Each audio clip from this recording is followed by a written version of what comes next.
Whenever I think about family, I am filled with hate. And there are so many stories I could point to as to why. But the greatest crime of all is that I only have stories of hate. As far back as I can remember. And growing up was realizing how much all of you just hated each other, me, the very world around you. You hate it. But rather than admit that, you told yourself a story that made your hate all right. And because of that, you let hate live in your life. You don't get that because you don't want to listen. Certainly not to me. Certainly not to this thing that bears the very soul of your hatred. This thing that you will blame on your final day. You will stand over coffin after coffin after coffin until you lay in your own, carrying your hatred for me with you. And that is the greatest crime of all. Because indifference is an option. You can just be indifferent to someone else's life. Look at them, tell yourself who they really are, and realize you don't have to make that a part of your life. No matter what anybody says. You can look at a situation and really see everyone in it. But you don't. Because I have to imagine you're afraid of seeing yourself. Ugh.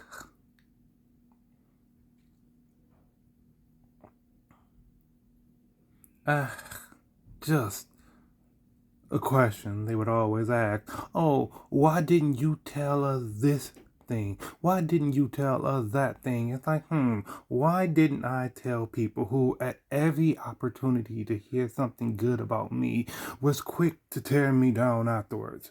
Why would I tell you? Why would I tell you when me being small is the only way you have ever felt good about yourself? Good about yourself is stopping where you stopped when there was so much more of the world to see. You say, well, I might not have reached those heights, but at least I'm better than him. It's like, wow, how weak you are. For there to be a person who came from nothing and you to say, well, at least I have more than him, is like, what type of animal are you? Because we are not the same. And perhaps we would be if y'all were able to admit what type of animals you were. Because y'all aren't dogs. Y'all are all cats. Opportunistic, fucking scarcity driven, lone wolf when given the opportunity cats. You want to hoard over all the other cats. You want to be better than all the other cats. And so here you are together, trying to pretend like one of you is the leader of the pride. And I just watched from the sidelines a lot of the time. Y'all didn't want me there. I knew that much. So I just watched from the sidelines and I realized, oh, I had to stop paying attention a long time ago. Because when I really see it, it's like, this is just hatred. Y'all hate each other so much. And decide that, oh, well, we're all going to at least agree to hate the same person now. It's like, no, I'm not doing that. None of you are better for the flaws of your siblings. You are flawed in your own way. And you know, for people who believe in God, you should understand this. You're not going to be able to say, well, at least I'm better than him, to the man whose heaven you want to enter. Like, you want to say, at least I'm better than him, but what do you do when the God turns to you and tests you? Tests you, tells you to overcome your flaws, tells you to become somebody better. What are you going to do then? You really going to turn around and point back and say, well, at least I'm better than him? Was that the lesson that you all took away? Of my family members, I interacted with my cousin the most, and I realized I didn't really pay attention to him. When I did, in those final moments, when I was trying to decide if there were people around that I wanted in my life, I realized, oh, he's not different from my sister. He's not different from my uncle. And like, oh, I see it now. You're all the same. He learned the lessons y'all wanted him to learn. Just like my older sister did, and just like her, he plateaued. You told her and him and she and he and what have you, at least you're not him. And that was all it really took, huh? Comparison. A flaw going so far back that I could trace it to what ended my sister's life.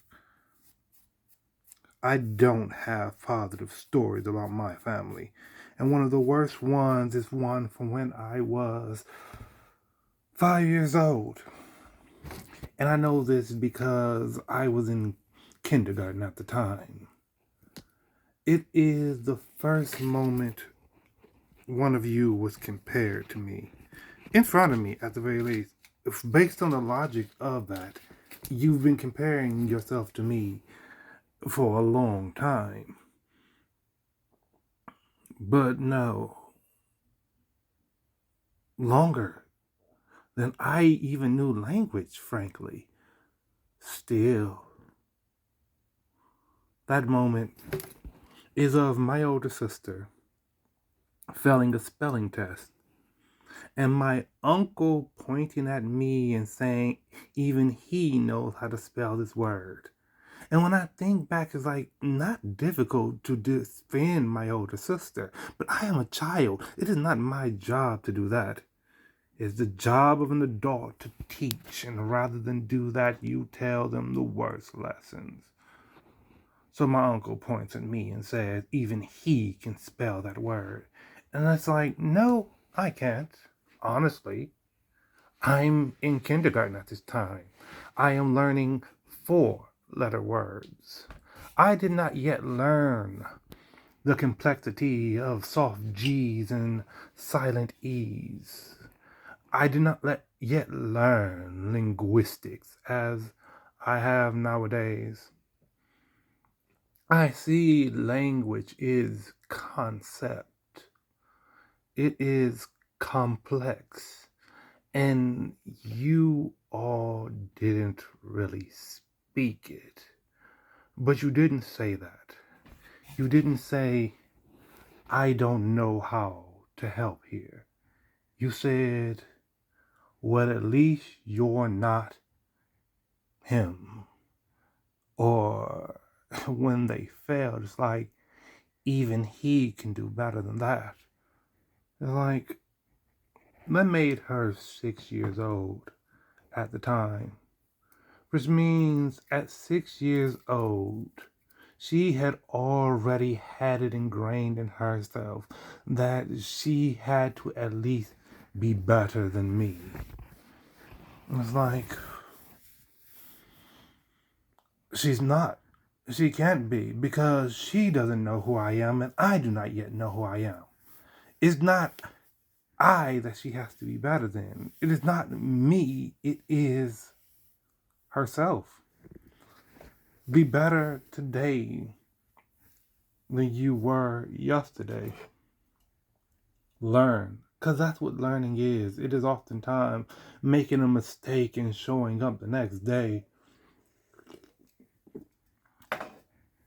But it requires that you be taught the right lesson. And nobody was taught the right lesson, were they? It is a miserable sight to look back upon.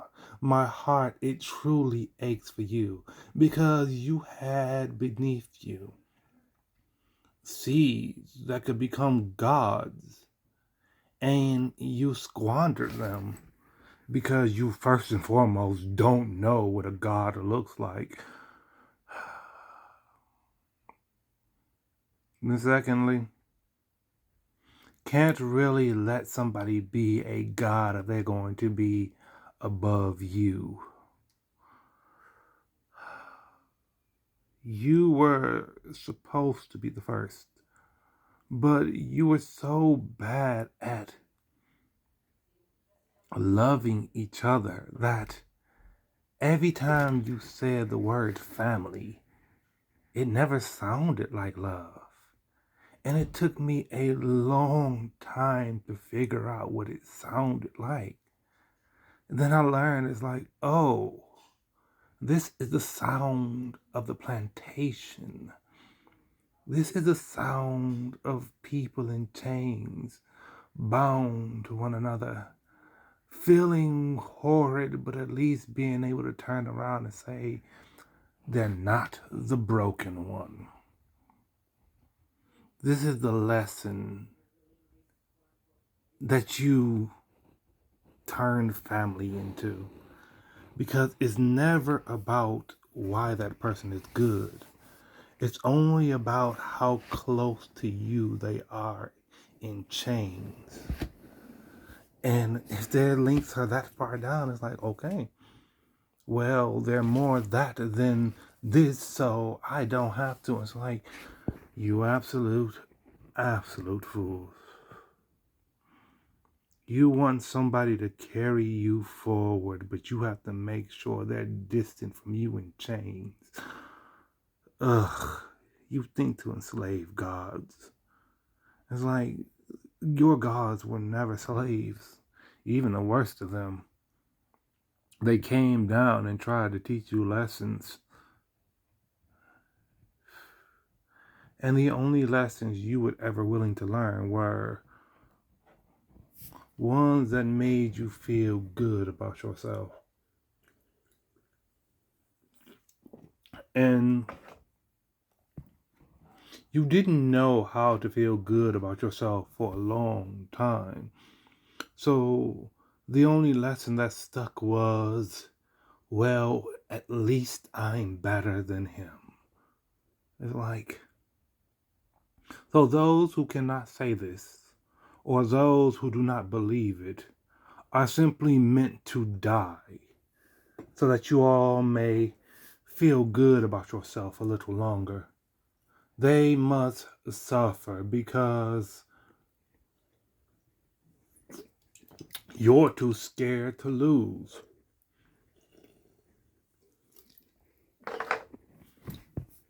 You're so scared to lose that you don't even want family.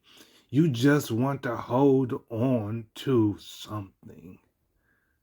Like, the only way for you to love family is to leave family. Is to travel. And here's the thing about that. When you travel far enough, you realize, oh, my family isn't over there. My family is over here where I need to start building and filling my life with, different people. I have an angry letter to send, honestly. A deeply angry letter to send. A violently angry letter to send. uh,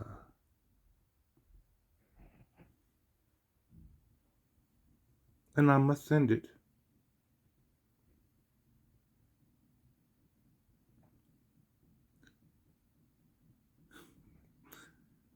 You are the patriarch.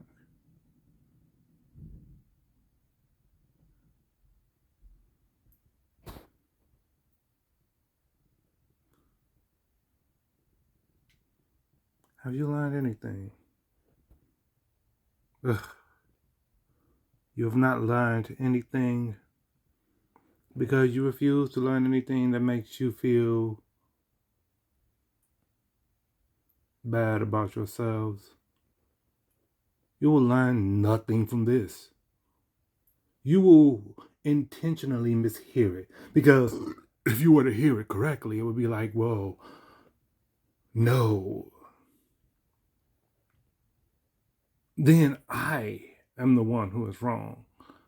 Like, you can't be right until you are first wrong.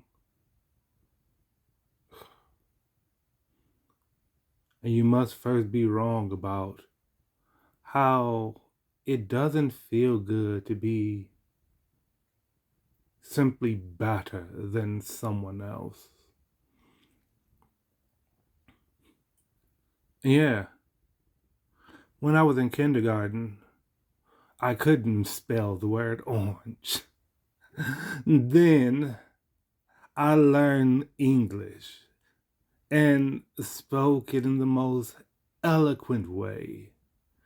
Why, you had to be rid of that voice. You didn't like how it spoke down. And yet, it had to. Oh, wretched things you were. I'm getting ahead of myself. I did not simply learn to spell, I learned the language. And all those behind me could do was nitpick at the little bits of the language that they don't know. I wanted more from you. Simply learning a lesson, but that would mean you have to lose. So you're not going to change the story. Fools that you are.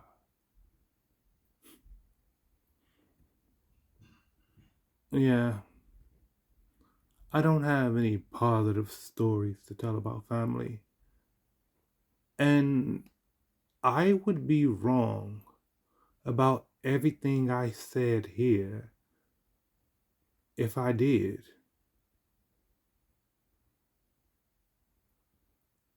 That's the sad part about it.